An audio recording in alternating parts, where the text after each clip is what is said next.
2 minutes pour comprendre. Aujourd'hui, on parle du fer et plus particulièrement des carences en fer. Est-ce que c'est grave d'avoir une carence en fer? C'est la question que je pose tout de suite au docteur Laurent Chauveau. Vous êtes médecin généraliste à Nevers. Ce fer, alors, c'est grave quand on n'en a pas assez? Alors, grave, c'est problématique surtout. Bonjour.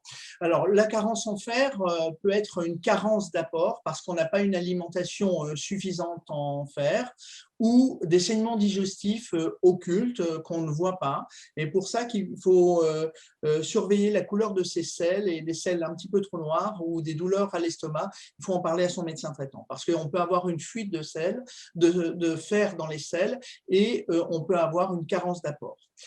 Il peut y avoir des saignements qui sont importants, avec des règles qui sont trop abondantes, des saignements qui sont visibles après un acte de chirurgie, qui peuvent nous mettre en carence en fer. Alors le fer, c'est surtout ce qu'il faut comprendre, c'est à quoi il sert.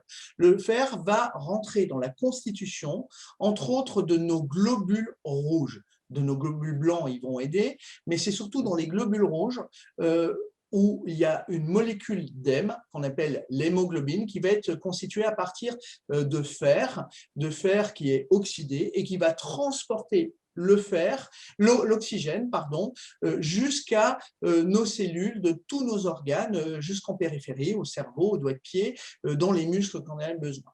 Quand on a une carence en fer, on risque de faire ce qu'on appelle une anémie, c'est-à-dire une chute de l'hémoglobine par une chute des globules rouges ou des globules rouges de petite taille qui ne sont pas suffisants pour oxygéner nos organes ciblés où on a besoin de cet oxygène. Ça peut se manifester par une gêne respiratoire, par une dyspnée. Si vous avez des signes comme ça, n'hésitez pas à en parler à votre médecin traitant pour qu'il vous fasse une prise de sang où on pourra voir cette taille des globules rouges.